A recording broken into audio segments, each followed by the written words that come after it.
Okay, welcome back. और mechanical science engineering का जो सिलेबस है हमने कंप्लीट कर दिया है और अगले महीने यानी अप्रैल मंथ में आपका एग्ज़ाम होना है, सेमेस्टर एग्जामिनेशन।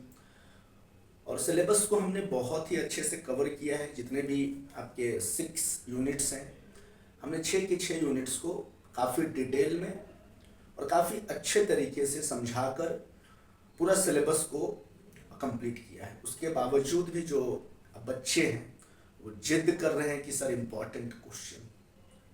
हालांकि मैं बहुत ज़्यादा विश्वास नहीं करता इम्पोर्टेंट क्वेश्चन में, लेकिन अगर आप लोग जिद कर ही रहे हैं तो हम आपको क्राइटेरिया बता सकते हैं, कुछ इम्पोर्टेंट क्वेश्चन बता सकते हैं, कैसे आप कम पढ़ के और पास कर सकते हैं परीक्षा में, अच्छे एग्ज़ाम्स आपका जाए। ऐसी कामना तो मेरी हमेशा से रहती है। और सारे बच्चे जो हैं वो एटलीस्ट पास कर जाना चाहिए। जो बहुत अच्छे से पढ़े होंगे वो डेफिनेटली बहुत अच्छे मार्क्स लाएंगे। ये गारंटेड है कि आपके नोट से ही क्वेश्चन आएगा 100%। एक भी क्वेश्चन आपके नोट से बाहर नहीं आएगा, इस बात की वारंटी नहीं, इस बात की गारंटी देता हूँ मैं। ठीक है, लेकिन चलिए मैं 6 यूनिट का जो स्कीम है पास करने का वो मैं आपको बताऊंगा, मैं आपके साथ डिस्कस करूंगा। और अगर आप इस तरीके से पढ़ेंगे तो डेफिनेटली आप एग्जाम में एटलीस्ट पास तो हो ही जाएंगे। ठीक है, टोटल आपके पास 6 यूनिट है ना। टोटल आपके पास कितने यूनिट्स हैं? 6। ठीक है, और अगर आप 6 यूनिट में कोई भी 3 यूनिट कवर करते हैं,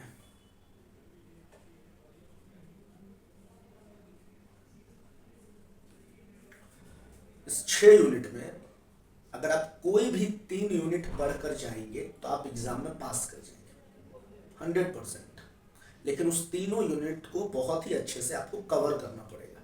ऐसा नहीं कि इंपॉर्टेंट क्वेश्चन तो मैं बताऊंगा आपको सारे चैप्टर से, यूनिट 1 टू यूनिट 6। लेकिन अगर आप किसी 3 यूनिट पर कमांड कर रहे हैं कि नहीं मुझे 3 ही यूनिट पढ़कर जाना है, तो फिर उसमें इंपॉर्टेंट क्वेश्चन कुछ नहीं होता है। उसमें आपको फिर पूरा 3 यूनिट अच्छे से पूरा सिलेबस कवर करके जाना होगा, क्योंकि आपके पास कोई अल्टरनेटिव ऑप्शन नहीं होगा। क्योंकि अगर आप 3 यूनिट पढ़े हो, चौथा यूनिट से क्वेश्चन आएगा, आप क्वेश्चन बना नहीं पाओगे, आप टच भी नहीं कर पाओगे, क्योंकि आपने पढ़ा ही नहीं है ना। तो जब भी आप बहुत कम सिलेबस को कवर करने के लिए जा रहे हैं, खास करके एग्जाम के लिए, तो अगर आप सिलेबस को घटाते हैं तो फिर उतने सिलेबस को आपको अच्छे से पढ़ के जाना होता है। ये पहला कंडीशन है। ठीक है, दूसरा कंडीशन क्या है कि अगर सिर्फ आप इंपॉर्टेंट क्वेश्चन पढ़ेंगे, अगर आप ओनली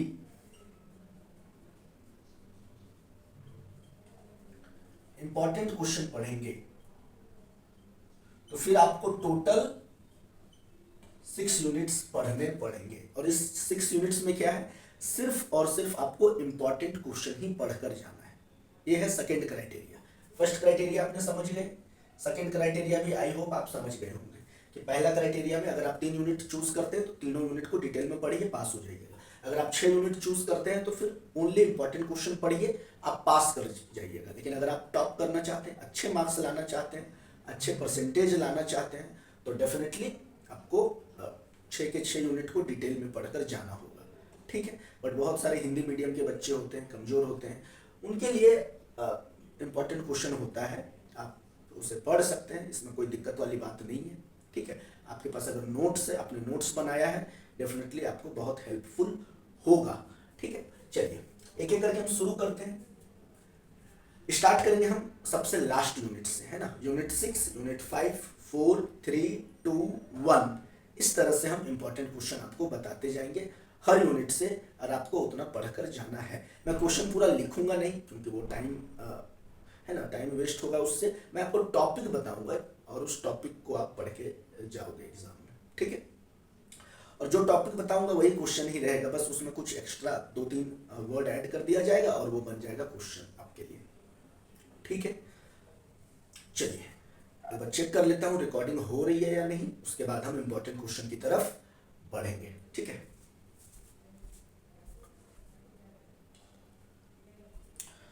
ओके, हो रही है। चलिए देखिए, इसको मिटा दूं, रहने दीजिए। सबसे पहले यूनिट 6, सबसे पीछे चलते हैं। यूनिट 6 आपको पता होगा, हमने सिलेबस खोला हुआ है, ठीक है। Just a minute. हाँ, यूनिट 6 तो आपका आईसी इंजन है, ठीक है, आईसी इंजन। और एक चीज आप देखिए कि यूनिट अगर आप 5 चूज करते हैं तो आपको यूनिट 6 भी चूज करना पड़ेगा।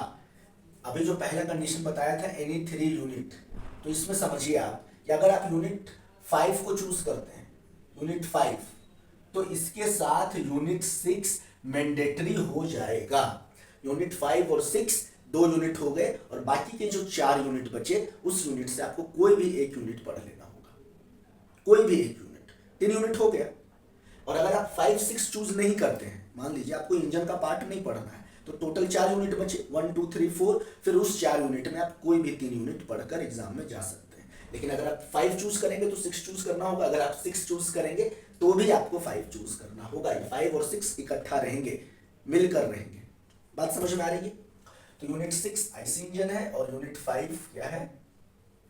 यूनिट 5 है आपका engine terminology, engine terminology.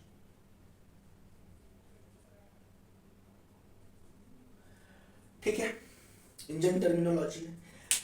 Engine terminology से लॉन्ग क्वेश्चन आने के चांस बहुत कम होते हैं, ध्यान से समझिए। आपको शॉर्ट नोट्स भले आ सकता है, जो सबसे लास्ट वाला क्वेश्चन होता है, right short notes on any 4, उसमें 5 और 6 ऑप्शन रहेंगे, 5 6, उसमें से कोई भी 4 के बारे में आपको लिखना पड़ सकता है। ये बहुत ही बेसिक है आपको इंजन टर्मिनोलॉजी में पढ़ना। इंडिकेटेड पावर क्या होता है, ब्रेक पावर क्या होता है ना, फ्रिक्शन पावर क्या होता है, मैकेनिकल एफिशिएंसी क्या होती है, ठीक है। और कुछ न्यूमेरिकल बनाने के लिए कुछ फॉर्मूलाज हैं इंजन टर्मिनोलॉजी से, आपको न्यूमेरिकल, ठीक है, यहां से आपको जो आएगा वो न्यूमेरिकल आएगा,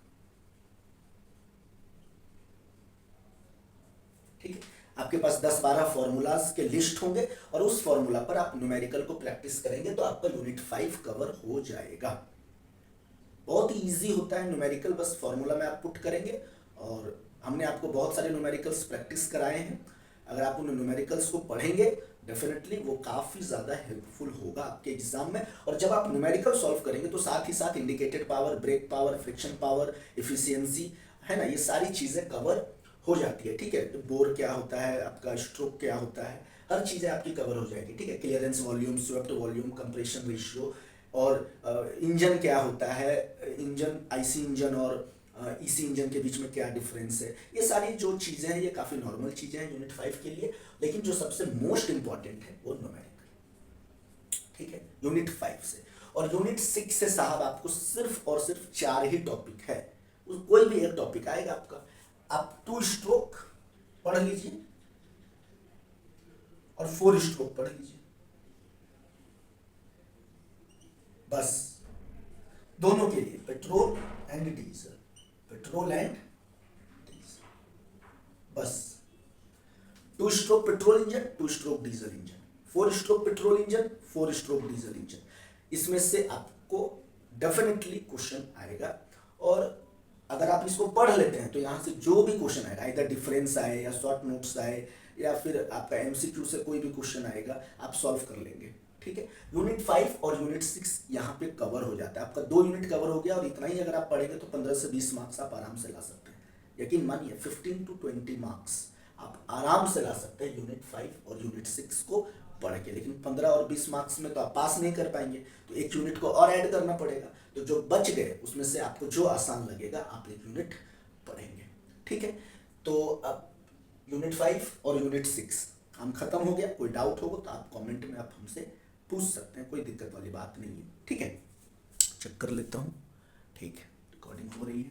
क्योंकि बहुत बार ऐसा होता है कि कभी कभी डेटा स्टोरेज जो होती है वो सफिशिएंट नहीं हो पाती, तो अपने आप रिकॉर्डिंग रुक जाता है और मेरा सारा मेहनत पानी में चला जाता है। इसलिए मुझे बीच बीच में चेक करना बहुत ज़रूरी है कि रिकॉर्डिंग हो रही है या नहीं हो रही है, ठीक है। यूनिट 5 और यूनिट 6 कोई भी दिक्कत है आप आराम से पूछ सकते हैं। बस पेट्रोल इंजन और डीजल इंजन के बारे में पढ़ लीजिए, यूनिट 6 खत्म, कैसे काम करता है बहुत अच्छे से पढ़ाएं, बहुत अच्छे से समझाएं।